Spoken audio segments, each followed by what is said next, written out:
Oprește-te o clipă, privește în jur, spune-mi ce vezi. Ești pe drumul pe care chiar ți-ai dorit să-l urmezi. Chiar duci o viață fericită, lipsită de ispite. Chiar așa, hai să zic câte ceva din viața mea. Nu am știut ce-i aia, copilărie fericită. Într-o lume de cristal eram un ciop de sticlă. O auzi acum pe mama țipând, cu lacrimi în ochi când tata o bătea și nu se oprea deloc. Tată, termină, destul, tată, oprește-te, lasă-o în pace.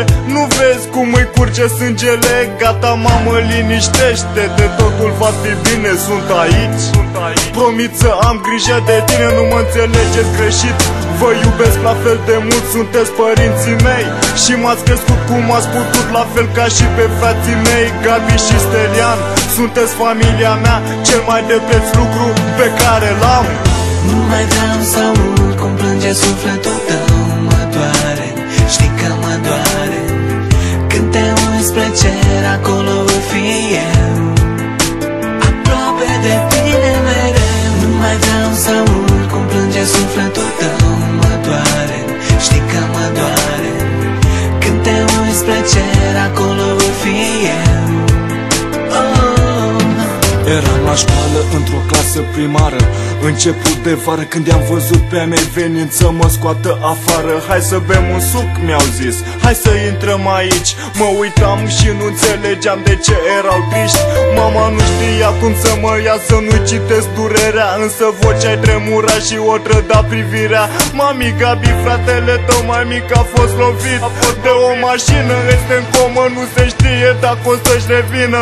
Mamă, termină, zi-mi că nu e adevărat, tată, te rog, zi-mi că așa ceva nu s-a întâmplat. Am început să plâng, ce puteam face mai mult decât să sper că poate va fi iar ca la început.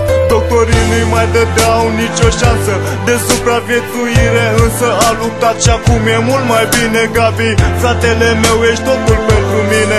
Chiar dacă voi muri, tot voi avea grijă de tine. Nu mai vreau să aud cum plânge sufletul tău, mă doare, știi că mă doare.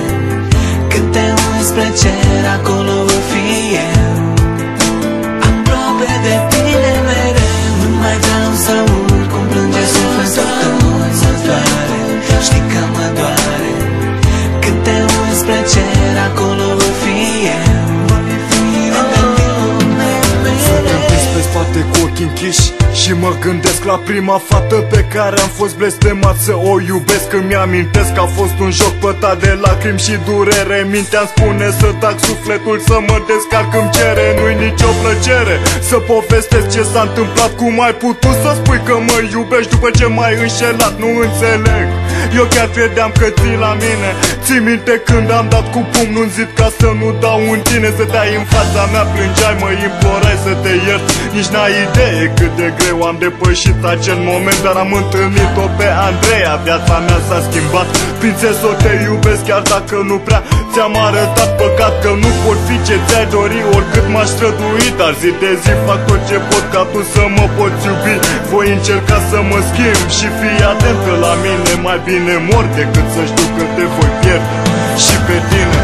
Nu mai vreau să aud cum plânge sufletul tău, mă doare, știi că mă doare.